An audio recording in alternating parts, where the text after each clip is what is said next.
আপনারা জানেন যে এটা আমাদের ৯ নং উত্তর জয়পুর হাজিরপাড়া এবং দিঘুলি ইউনিয়ন। বিশেষ করে এই খালটির নাম হচ্ছে রাজাপুর দেবীনগর খাল। আজকে আপনারা জানেন যে আগামীকালকে সকাল 10টায় আমাদের মন্ত্রী মাননীয় পানি সম্পদ মন্ত্রী মহোদয় বিশেষ করে এই খালের বেশিরভাগ অংশ উত্তর জয়পুর কাচ্চাবাড়ি থেকে হাজিরপুল হয়ে ইসুপুর পর্যন্ত এই খাল প্রায় 7 কিলোমিটার খালের কাজ উদ্বোধন করবেন। এবং আমরা দীর্ঘদিন থেকে এই স্বাধীনতার পর হইতে এরপরে একবার হয়তো এই খালটি খনন হয়েছিল, এর পরবর্তীতে এই এলাকার মানুষ জলবদ্ধতা এবং বন্যা, বিশেষ করে আমাদের এই এলাকাটি আপনার কৃষি নির্ভর এলাকা। আমাদের এই এলাকা অনেকগুলো গভীর নলকূপ আছে, কিন্তু এরপরও মানুষ পানির অভাবে ঠিকমতো চাষাবাদ করতে পারে না। আমরা আশা করি এই খালটি যদি পুনঃখনন হয়, ইনশাল্লাহ এই এলাকা বিশেষ করে উত্তর জয়পুর হাজিরপাড়া এই ইউনিয়নের সাধারণ কৃষক যারা আছে তারা এই খালের পানি দিয়ে ইনশাল্লাহ আগামী দিনে কৃষিকাজ সহ সফল উপকার ভোগ করতে পারবে। তাহলে যদি এই খালটা খনন করা হয় তাহলে কিন্তু যখন বর্ষা হবে তখন কিন্তু আমাদের আর অত বেশি ক্ষতি হবে না। পানি চলাচল খুব স্বাভাবিকভাবে করতে পারবে বা আমাদের জন্য অনেক ভালো হবে।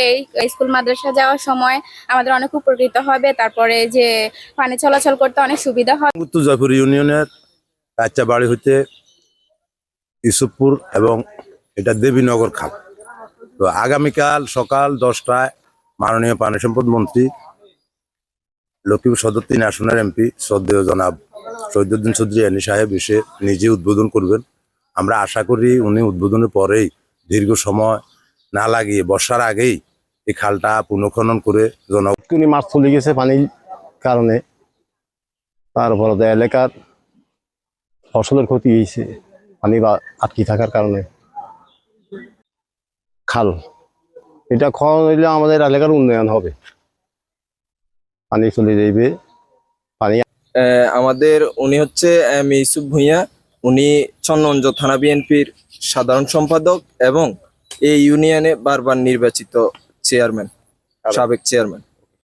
আমি নজরুল ইসলাম বাবর, আমি এই ইউনিয়ন উত্তর জয়পুর ইউনিয়ন ছাত্র দলের সভাপতি।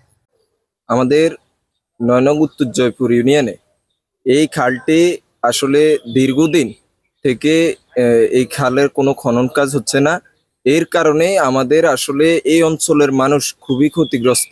আপনারা দেখেছেন বিগত দিনে আমাদের ওই যে বন্যা হয়েছিল, তখন এই অঞ্চলের মানুষ সবচেয়ে ক্ষতিগ্রস্ত হয়েছে, কারণ এই খাল দিয়ে সঠিকভাবে পানি নিষ্কাশন হচ্ছে না। এজন্য এই অঞ্চলের মানুষ অনেক ক্ষতির সম্মুখীন হয়েছে।